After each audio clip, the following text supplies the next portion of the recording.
बाकी पंजाबियों बारे ये फेमस है कि वो जिथे भी जाते हैं अपना मुकाम बनाते, अपनी पछाण बनाते। पंजाबी जहां भी जाते हैं सर अपना गाना और खाना साथ में लेके जाते हैं। आप रुकोगे शेरे पंजाब ढाबे पर तो साथ में सीडी की कैसेटों की दुकान भी होगी, इधर गाना चल रहा होता है, इधर खाना चल रहा होता है। तो इसीलिए पंजाबी म्यूजिक जो है वो पूरी दुनिया में फेमस है। इवन लैंग्वेज का बैरियर भी पंजाबी म्यूजिक पार कर चुका है।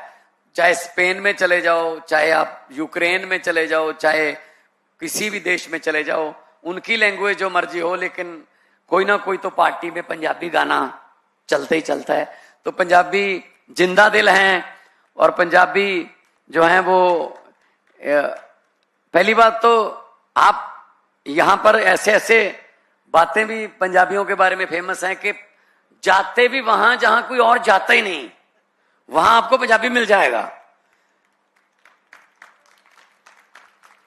कहते हैं कि नील आर्मस्ट्रांग जब पहली बार चांद पर गए थे तो उन्होंने बड़े खुश हुए और खुश होकर उन्होंने अमेरिका का झंडा, अमेरिका का फ्लैग ऐसे चांद पर लहराया और उसके बाद सोचा थोड़ा सैर करने चलते हैं इधर आगे। आगे गए तो अगले मोड़ पर एक पंजाबी शेरे पंजाब ढाबा खोल के बैठा था। कहता आओ बाबू जी दसो, मटर पनीर, येलो दाल भी है, दाल तड़का भी है, आलू गोभी भी है, पनीर भुर्जी है, बताइए। वो नील आर्मस्ट्रांग ने कहा यार मैं तो ये सोच रहा था दुनिया का पहला बंदा मैं ही हूं जिसने चांद पर पैर रखा है, आप कब आए यहां पर, आप कैसे आए। कहता कब और कैसे की कहानी मत पूछो, जलंधर के एक ट्रैवल एजेंट के साथ अमेरिका ले जाने की 20 लाख में बात हुई थी, पता नहीं कहां उतार गया उजाड़ में। मैंने कहा चलो ढाबा खोल लेते हैं, कोई ना कोई यहां भी आएगा। तो हम इस बात के लिए माने जाते हैं कि हम एक्सप्लोर करते हैं, दुनिया की खोज करते हैं हम लोग। तो जब मैं एज एन आर्टिस्ट काम करता था पंजाबी कम्युनिटी में तो through out the world shows होते थे। अमेरिका में एक शो के बाद किसी ने डिनर पे घर पे बुलाया तो उनके यहाँ एक बुजुर्ग था जो 80-85 साल का था। तो बातें बहुत पुरानी बता रहा था। मैंने उनसे पूछ लिया, मैंने कहा बुजुर्ग बाबा जी तुसी कदों का गए सीगे, अमेरिका कब आए थे। उसने कहा बेटा मैं आ गया था 1939 में। मैंने कहा जी फिर तो कोलंबस के पीछे पीछे ही आ गए थे आप तो फिर। तो मतलब अगर कोलंबस को अमेरिका नाम मिलता तो हम ढूंढ लेते, अमेरिका तो हमने ढूंढ ही लिया था वैसे। सो ऐसे खुश मिजाज लोग हैं हम सर। और आपकी कंपनी में जब खुशी खुशी कोई काम करेगा, दिल से काम करेगा अगर वर्कर, तो प्रॉफिट पीछे रह जाता है सर। एक रिश्ता जो है बनता है, जो लेबर का जब ऑफिसर्स का आपस में जो भावनात्मक रिश्ता बनता है वो बहुत बड़ा होता है।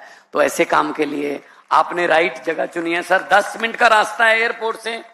और एयरपोर्ट पर जैसा कि संजीव जी ने बताया कि आने वाले दिनों में इंटरनेशनल और नेशनल फ्लाइटें और ज्यादा संख्या में आएंगी। और फ्यूचर में क्योंकि देखो बेंगलोर, पूना, हैदराबाद, गुड़गांव ट्रैफिक की समस्या है। यहां पर बिल्कुल बहुत बड़ी बड़ी रोड्स हैं और विद इन 80 किलोमीटर के रेडियस में हमारे यहाँ पंजाब इंजीनियर कॉलेज है, PAU है, एग्रीकल्चर यूनिवर्सिटी, हमारे पास हमारा पलाक्सा यूनिवर्सिटी है, इंडियन स्कूल ऑफ बिजनेस है, पटियाला में थॉपर इंजीनियरिंग कॉलेज है, यूनिवर्सिटी बन गई अब, पंजाबी यूनिवर्सिटी पटियाला है, और चटकारा है, यहाँ लांड्रा में कॉलेज है, चंडीगढ़ यूनिवर्सिटी है, चंजेड़ी में यूनिवर्सिटी है, और IIT रोपड़ है।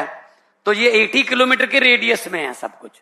जब हमने कोरिया जापान हम गए थे मंत्री जी के साथ, जब हमने उनको ये बताया तो हैरान रह गए कि आप विद इन 1.5 आवर की ड्राइव में सब कुछ है यहाँ पे, कहाँ किस सेक्टर में आना है आप आइए। और कहा जाता है, ये कहावत है, मतलब कहावतें भी ऐसे जिंदगी के तजर्बे से बनती हैं कि अगर आप बेंगलोर में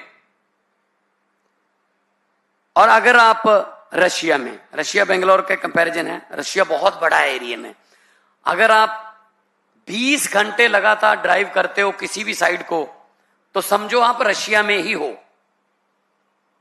इतना बड़ा है। और ऐसे ही बेंगलोर के बारे में कहा गया है कि अगर आप 20 घंटे किसी तरफ भी ड्राइव करते हो समझ लो बेंगलोर में ही हो अभी। तो ये ट्रैफिक की समस्या हमारे यहां नहीं है सर, हमारे यहां 10 मिनट का रास्ता है। और आप एयरपोर्ट और आप जहां भी जिधर भी जाना है, हाईवे बन रहे हैं, नेशनल हाईवे बन रहे हैं, स्टेट हाईवे बन रहे हैं। हम आपके जो दुख दर्द को दूर करने के लिए बैठे हैं।